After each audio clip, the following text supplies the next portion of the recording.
Outside the Queen Elizabeth II Conference Centre in London, Mary Robinson heads a group of some of the highest achieving women in Britain. They have all won Women of the Year awards for their inspiring work in many different fields. At this lecture, the former Irish President and UN Human Rights Commissioner urged women to realise that they did not have to use the male stereotype to reach the top in their chosen field. I'm very conscious that, as been said, former presidents and prime ministers gathered in Stockholm. It's a way in which women can show not only that we exercise top leadership, but we will do it in an innovative and different way, which plays to the strengths of women, the ability to network, to link across, to be less hierarchical, if you like. And it's very much having women connect from the top with the fact that women in situations of conflict or poverty generally bear the burdens most heavily. Also in the context of HIV and AIDS, girls, we know, are more vulnerable than boys because of the power relationship. We need to make sure that we do more visibly at a leadership level about these issues. Mary Robinson is one of a group of former presidents and prime ministers from around the world who have formed the Council of Women World Leaders.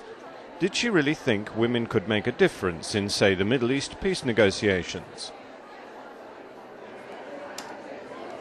It's precisely those tough areas that we're talking about. In fact, women have been doing a lot in peacemaking on the ground without getting much recognition. It's the bad rebels who get to the table in the peace negotiations, not the women who've been trying to reach across and make peace. But women are gathering together under Council Resolution 1325, which insists that women should be more at the heart of peacemaking. But we also want to look at those tough issues. How do we combat more effectively acts of terrorism?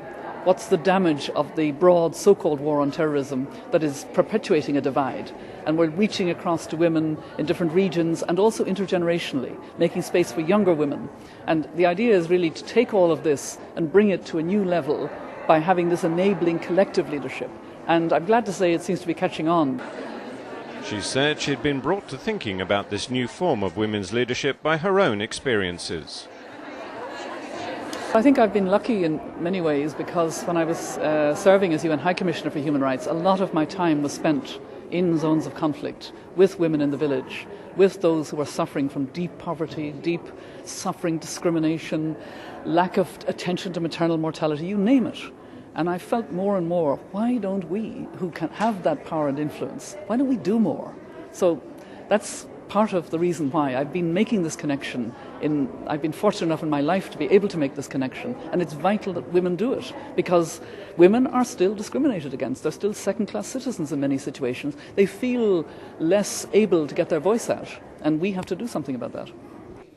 The prospect that Hillary Clinton could be the next president of the United States is not lost on this former Irish president, and in the next few months she will be speaking at conferences for women in America.